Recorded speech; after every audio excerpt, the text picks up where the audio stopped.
What's up, guys? It's Eggie here. We are back in the garage. It's been a while since I've said that. That's kind of crazy. It's been, shoot, 2 weeks since I last uploaded my last video, which wasn't really like a vlog. I mean, it was kind of like a vlog, but not really. There was more talking towards the end. And then, with the last time I really spoke was when we were at the track. I went 11.9, and I went super nuts in the car, super excited about it. And, I mean, there's obviously a lot more in it. We were shifting super early. Shifting at like 7,200. So yeah, I was supposed to be shifting at like 9, if not more, 9,000, not more. So who knows how fast we would have went. But like I said, yeah, there's a lot more in it. But yeah, I appreciate everyone too, because on my birthday, which was June 1st, um, we have 500 subs. Right now we're sitting at like 513, something like that. So I appreciate everyone that watches and all that. But we're back. It's been a little bit. It's been about 2 weeks since the last video. All last 3 of the videos too have over 1,000 views. So thank you on that. But we're in the garage, like I said, and we got some stuff. I got some stuff I want to show you guys because first and foremost, Dad's car. We cleaned the garage. It's all clean now. Well, cleaner than what it was. But we have like I said, Dad's car.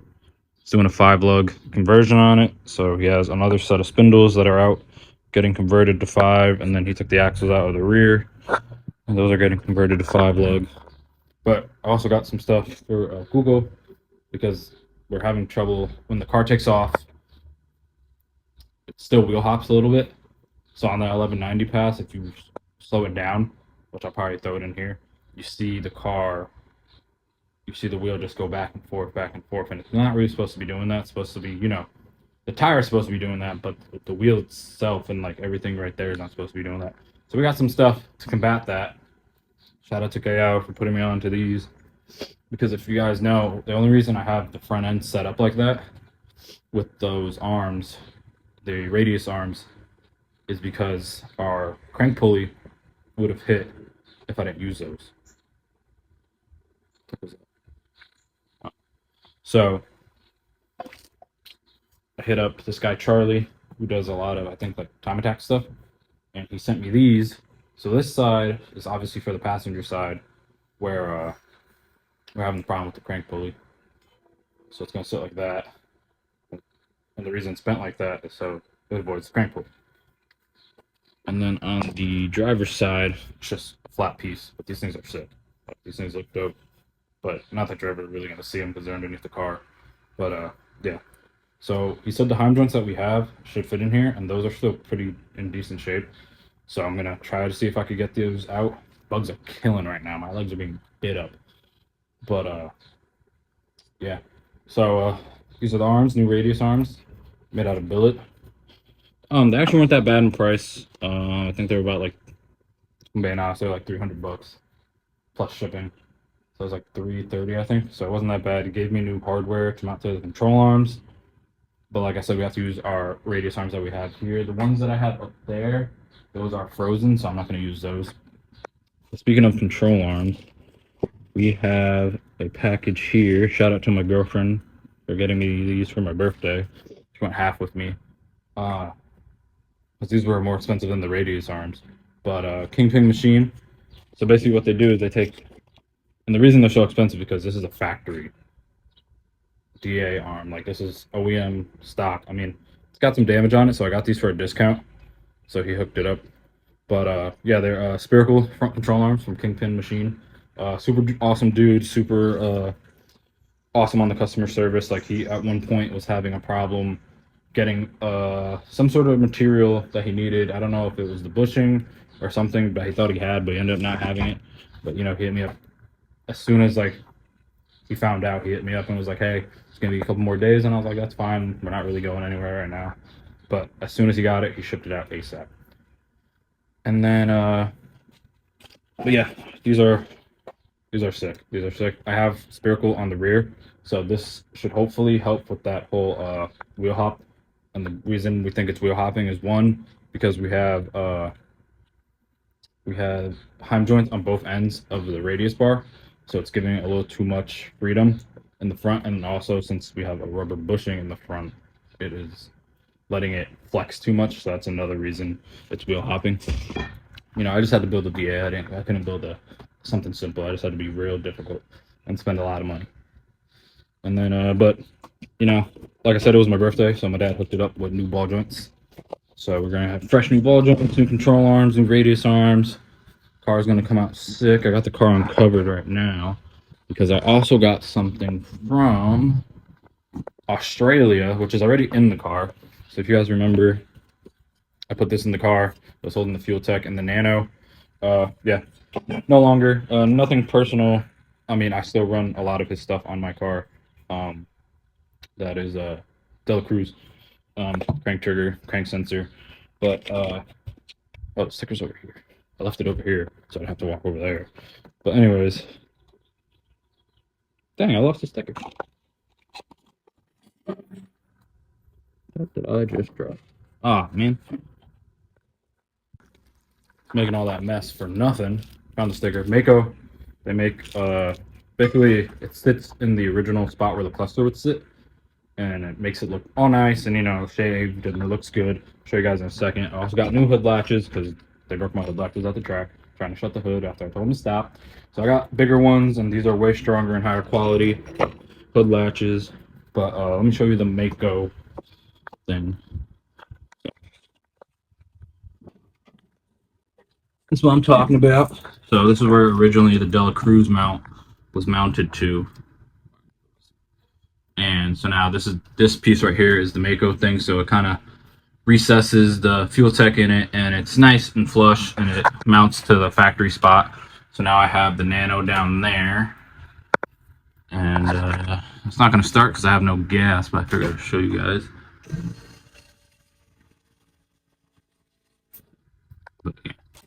Looks all pretty and whatnot. And Noel also said the shifter that I'm waiting on shipped, so that's exciting too.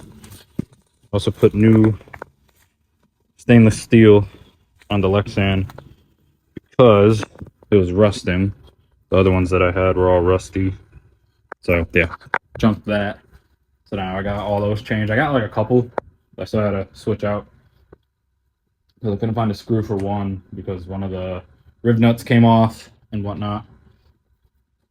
And then one of the ones up top is completely out. So I was like, I'll just leave it for now until I'm going to order another set of those, but longer. I forget how long those are, but longer so I could put it all the way through and then put a nut on the bottom.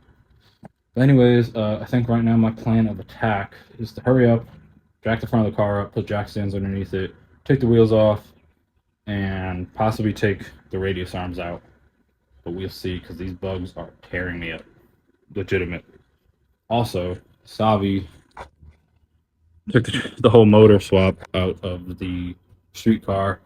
Okay, guys, here I am at Eggie's house. Taking his tranny out. I need some parts on.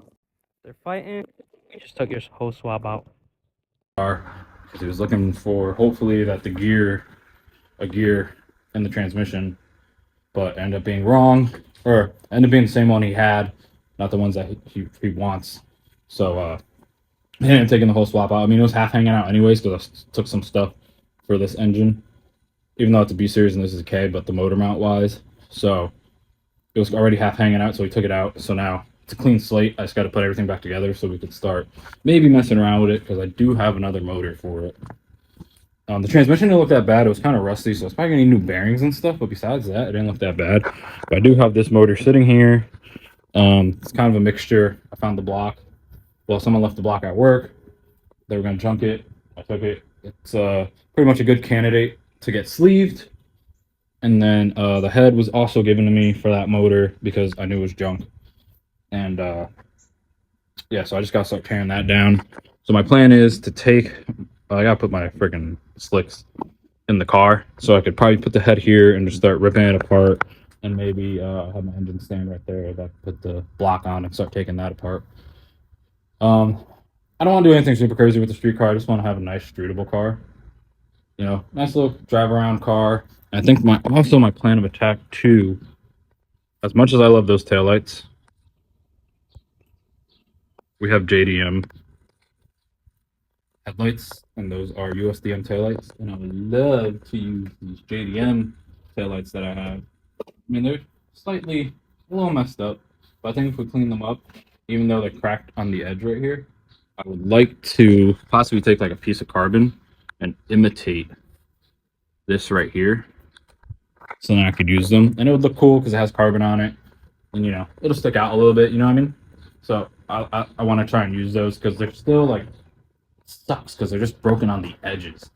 So basically, this is what's missing on them right here, but it looks cool because they're all white up top instead of the amber, which I don't mind. But if anything, I'll keep these, put those away. I have the other set right there too. But anyways, let me start jacking this car up because these bugs are tearing me up.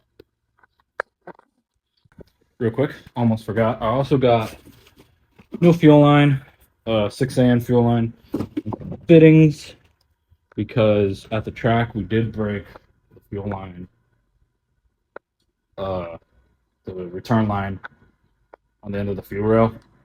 I think when the first time we went and it shook the tire, I think it broke it, but we never noticed because the car was off the whole time because we couldn't drive it on, so we never knew that it was broken until it actually started flowing. Because when we got to 13203, we turned the car on, and that's when we realized that it was leaking. We never had the car. Well, no, we had the car on because we fixed the axle and everything. No, I don't know. Whatever. It's not that big of a deal. No, the car was never on. Yeah, the car was never on because I brought it to. No, we fixed the. I don't remember. I really don't. But I don't know. For some reason, it just started leaking out the track because, of course, it did. So that prolonged us a little bit, even longer to get on the track. But so I got that because we're going to try to put it straight now instead of the 90, because we don't want like a swivel fitting on there, because that's where it was leaking from. It wasn't actually leaking from the fitting itself. Like if we tried to tighten it, it was leaking from the swivel. So if we could avoid just using the swivel and just have it straight and just have the line itself naturally come down, that would be totally fine. But yeah, so I'm gonna get the front of the car, get the bumper off, front of the car jacked up, and then cover it back. Possibly get the radius arms out. Probably not though. These bugs are killing me, and I'll probably just get the car jacked up, and you'll see me another day taking the radius arms out and all the control arms and stuff out.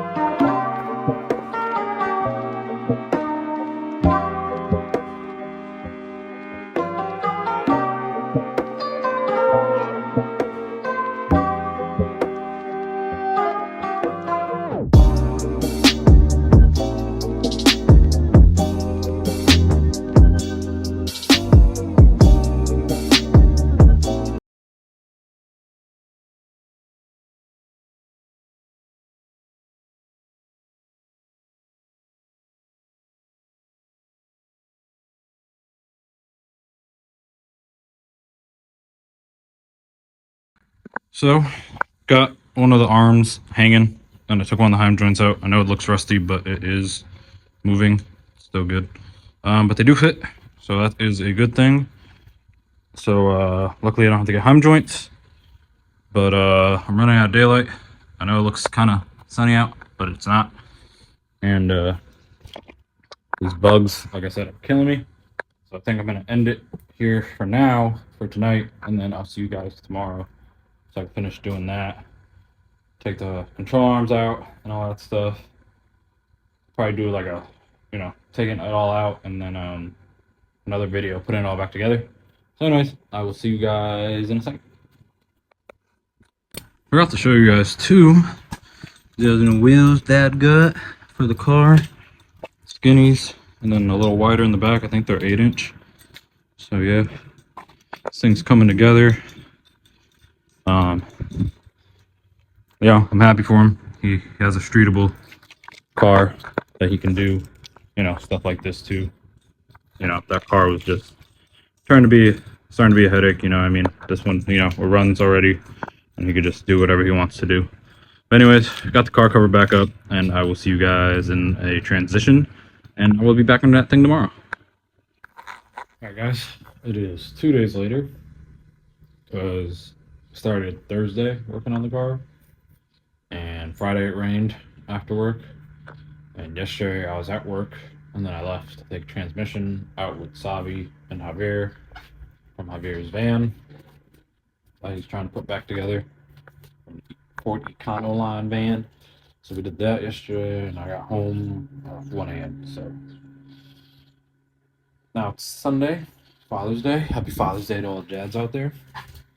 But yeah, so my plan is now to finish what I started. I think the last thing I showed you guys was that the arm joints that were on the car fit the arms. So now the plan is, while it's early out and there's not too many bugs out to kill me, because that's what happened last time too. They won. I gave up. They were killing me out there. But so finish taking out the radius arms and the control arms, and I'm gonna take all the brakes apart in the front, so I can take the I can't think of words. So I can take the whole spindle out, and we put the new bushings, or not bushings, the new ball joints, and then the new arms in there and all that jazz. So I'm gonna get started on it. All right, got my spindles out right here. Spindles. The axle on the passenger side, I had to take it out because the bolt for the inner bolt on the control arm, this one, the axle blocks it. So those are the control arms off the car. Of course, those aren't going back on because we got the new King machine ones. They're gonna go back on, and then we got the new arms. But for now, I'm done. Like I said, it is Father's Day. So I want to try to track down my dad somewhere, wherever he is. But we got the whole front end of the car taken apart. There's no axle. There's literally just the coil over it and that. I also realized I didn't have to take the fork out. Sides. A whole lot of nothing. A lot of nothing on either side. So yeah, I'm done for today. It's like 4:30-ish. Started at like 3. So yeah, it's not a good amount. It's not a bad amount of time. So I kind of took my time, you know what I mean? But the good thing about it is that everything's loose. Not loose, but everything's, recently touched, lubricated on the car. So didn't break my balls or nothing. But yeah, I would say it's time for some ball joints. I mean, look at this one. That's not good. And then this one's pretty still good, but this one's not good. So yeah, we got ball joints, control arms, and the new radius arms going in. But that'll be next video. So enjoy your Father's Day. Happy Father's Day to all the dads out there, like I said. And see you guys next time.